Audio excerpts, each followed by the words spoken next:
The post-war downsizing that slashed defense budgets was reversed suddenly in 1950 with the start of the Korean War.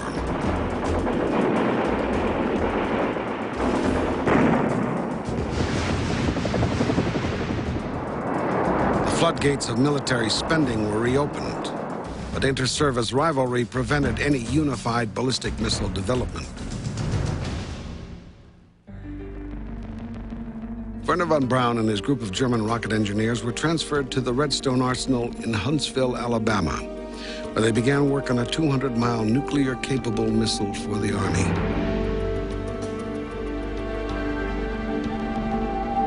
The Air Force, meanwhile, approached Convair with a new request: design a ballistic missile with intercontinental range capable of putting a 4-ton nuclear warhead within 1,500 feet of the target.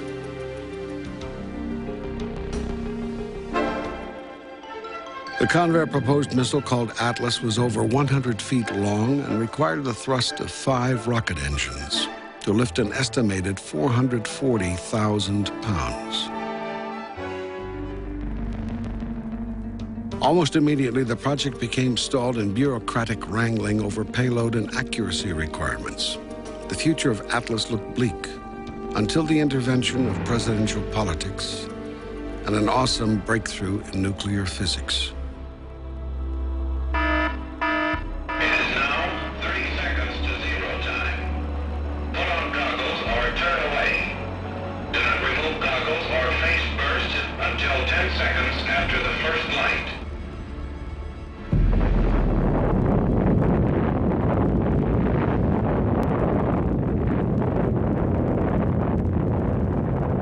In November 1952, the United States detonated the world's first hydrogen fusion or thermonuclear device. The blast was equivalent to 10 million tons of TNT, over 1,000 times the force of the bomb that leveled Nagasaki. The only problem from a military viewpoint was that it weighed over 65,000 pounds and was the size of a small house. The proponents of ballistic missiles argued that if the size of a thermonuclear weapon could be sufficiently reduced, the potential weight savings could cut the size of Atlas almost in half, requiring less thrust and considerably less accuracy. In 1953, the new Eisenhower administration began a review of all weapons then in development. He was looking to economize. He wanted to put the country in fiscal responsibility. And so they were looking to cut things, what programs ought to be kept and which ones ought to be canceled. Trevor Gardner, a brilliant 37-year-old special assistant to the Secretary of the Air Force, was in charge of investigating ballistic missiles. He was kind of described as a bulldog. He had no respect for authority, and he was a very competent person, but he was a go-getter. He was kind of hyper. I think today we'd put him on Ritalin or something, but he managed to annoy as many officers in the air staff as possible. Gardner desperately needed an unbiased analysis of ballistic missile potential. Should they proceed with Atlas or rely on cruise missiles like Snark and Navajo? There was much at stake. Intelligence reports indicated that the Soviets had exploded their own thermonuclear weapon of reduced size and were designing a delivery system, a huge rocket with 265,000 pounds of thrust. The fate of Atlas teetered in the balance during the first weeks of 1954. Then in February, Project RAND, an Air Force-sponsored independent think tank, concluded that the long-range ballistic missile was indeed an attainable goal. Within days, a panel of leading scientists and engineers urged immediate action on the Atlas program.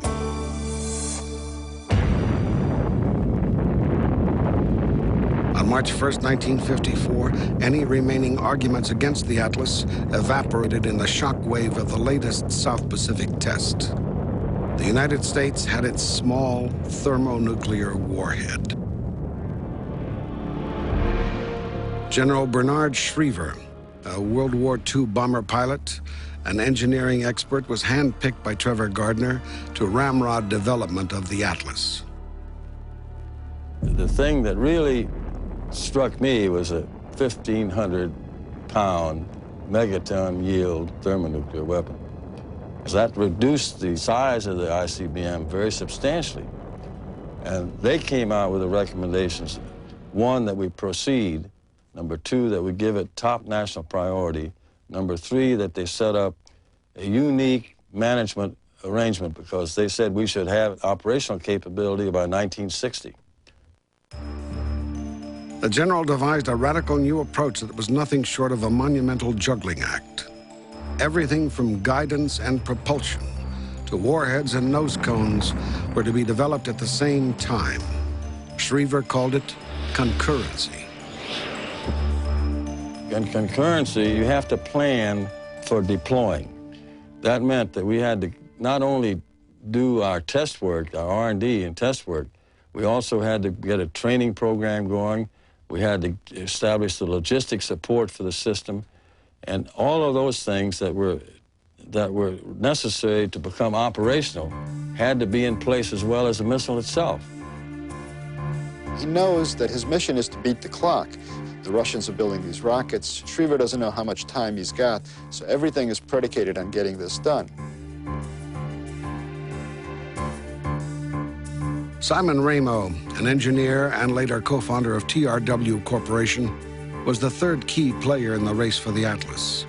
He was Schriever's lightning rod to the manufacturing sector, creating the key industrial base for myriad systems and subsystems.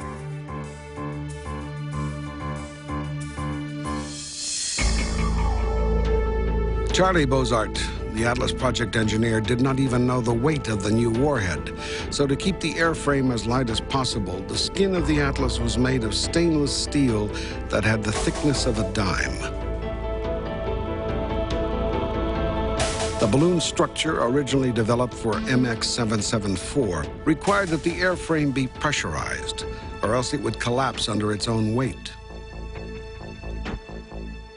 Werner Von Braun questioned whether or not this was even feasible.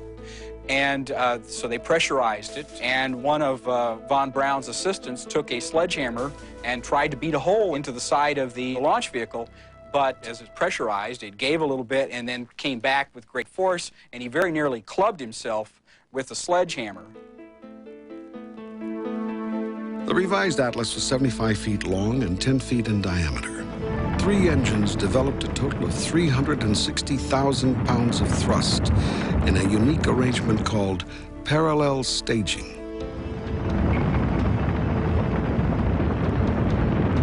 All 3 of the Atlas engines were started on the ground.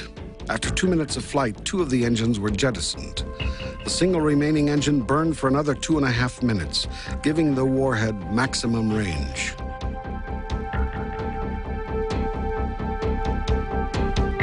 In May 1957, Atlas No. 1 was trucked from the Convair plant in San Diego to Cape Canaveral, Florida, where it was prepared on its launch pad.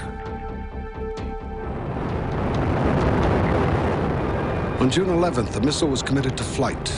Less than a minute after liftoff, one of the 2 booster engines failed, resulting in uncontrollable gyrations.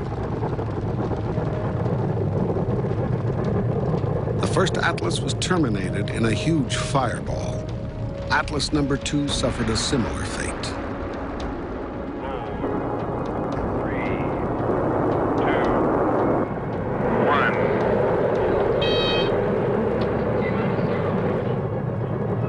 On the 3rd attempt in December 1957, the test Atlas soared downrange without a glitch. It was a complete success, but it was only the first step. Development and testing continued at full speed, racing to meet the Air Force operational deadline of the end of the decade. The clock was running down. In September 1959, at Vandenberg Air Force Base in California, a Strategic Air Command missile crew launched an Atlas for the first time. The Air Force announced that the ICBM had reached operational status. They neglected to add that the total ICBM arsenal consisted of just one armed and fueled Atlas. But soon it would be joined by dozens of others. The skill and determination of Trevor Gardner, Bernard Schriever, and Simon Ramo to create an ICBM in record time stands as one of the crowning achievements of American technology and engineering. For 5 years, Atlas served as a sobering expression of this country's nuclear deterrent, finally being replaced by second-generation ICBMs such as Titan and Minuteman. The Charlie Bozart steel balloon was quickly recruited for a new career as a primary player in the race for space.